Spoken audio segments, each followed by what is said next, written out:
আসসালামু আলাইকুম। বাংলাদেশ বেতার রাজশাহী স্থানীয় সংবাদ পড়ছি আব্দুর রহমান মাসুম। প্রধানমন্ত্রী তারেক রহমান গতকাল সন্ধ্যায় রাজধানীর গুলশানে বিএনপি চেয়ারপারসনের কার্যালয়ে দেশের সকল সিটি কর্পোরেশনের পরিচ্ছন্নতা কর্মীদের জন্য পবিত্র ঈদ উল আজহার ঈদ বোনাসের চেক হস্তান্তর করেন। তিনি সংশ্লিষ্ট সিটি কর্পোরেশনের মেয়র ও প্রশাসকগণের উদ্দেশ্যে বক্তব্য প্রদান করেন এবং পরিচ্ছন্নতা কর্মীদের কল্যাণে গৃহীত বিভিন্ন উদ্যোগের বিষয়ে দিক নির্দেশনা দেন।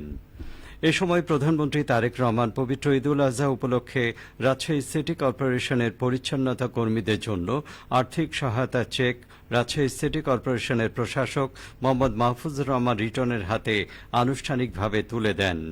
অনুষ্ঠানে উপস্থিত ছিলেন স্থানীয় সরকার, পল্লী উন্নয়ন ও সমবায় মন্ত্রণালয়ের মন্ত্রী মির্জা ফখরুল ইসলাম আলমগীর, প্রতিমন্ত্রী মীর শাহে আলম সহ অন্যান্য সিটি কর্পোরেশনের প্রশাসকবৃন্দ।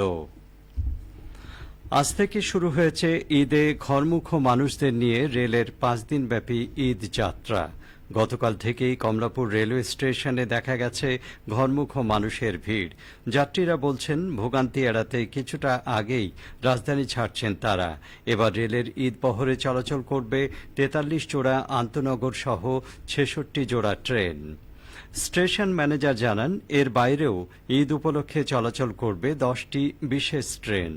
যাত্রীর চাপ সামাল দিতে প্রতিটি আন্তনগর ট্রেনে যাত্রার 2 ঘণ্টা আগে দেয়া হবে 25 ভাগ স্ট্যান্ডিং টিকিট। 5 দিনব্যাপী রেলের ঈদ যাত্রায় কমলাপুর ও বিমানবন্দর স্টেশনে থাকছে 3 স্তরের চেকপোস্ট। টিকিটবিহীন ভ্রমণ ঠেকাতে কমলাপুর রেলওয়ে স্টেশনে স্থাপন করা হয়েছে বাঁশের বেষ্টনী। রেলওয়ে জানিয়েছে, ঈদ যাত্রার যাতে শিডিউল বিপর্যয় না ঘটে সে লক্ষ্যে কমলাপুরে থাকবে অতিরিক্ত ইঞ্জিন ও বগি। এদিকে আসন্ন ঈদ উল আজহা উপলক্ষে সোমবার থেকে 7 দিনের সরকারি ছুটি শুরু হচ্ছে। ঈদের ছুটির প্রাক্কালে আজ সকল অফিস ও ব্যাংক খোলা রয়েছে। এছাড়া আগামীকালও সকল অফিস ও ব্যাংক খোলা থাকবে।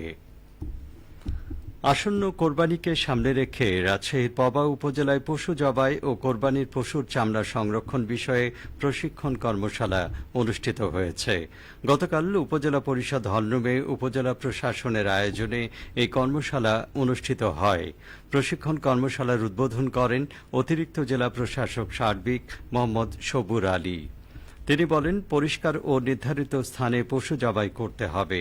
অত্যন্ত সতর্কতার সঙ্গে চামড়া ছাড়িয়ে ভালোভাবে লবণ মেখে সংরক্ষণ করতে হবে। সরকার চামড়া সংরক্ষণের জন্য বিনামূল্যে লবণ সরবরাহ করছে, এটি সঠিকভাবে ব্যবহার করতে হবে। সবাই সচেতন হলে চামড়া নষ্ট হওয়ার ঝুঁকি কমবে।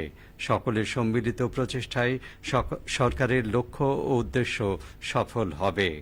কর্মশালায় ইমাম মুয়াজ্জিন, গরু ছাগল ব্যবসায়ী, খামারি, কসাই, মাংস ব্যবসায়ী সহ বিভিন্ন শ্রেণী পেশার মানুষ অংশ নেন। পাবনা জেলার সুজানগর উপজেলার ঐতিহ্যবাহী গাজনা বিলের পরিবেশ ও জলজ সম্পদ রক্ষায় কচুরি পানার বিস্তার রোধে গাজনা কচুরি নিধন কার্যক্রম শুরু হয়েছে। গতকাল এই কার্যক্রমের উদ্বোধন করেন পাবনা 2 আসনের সংসদ সদস্য AKM সেলিম রেজা হাবিব।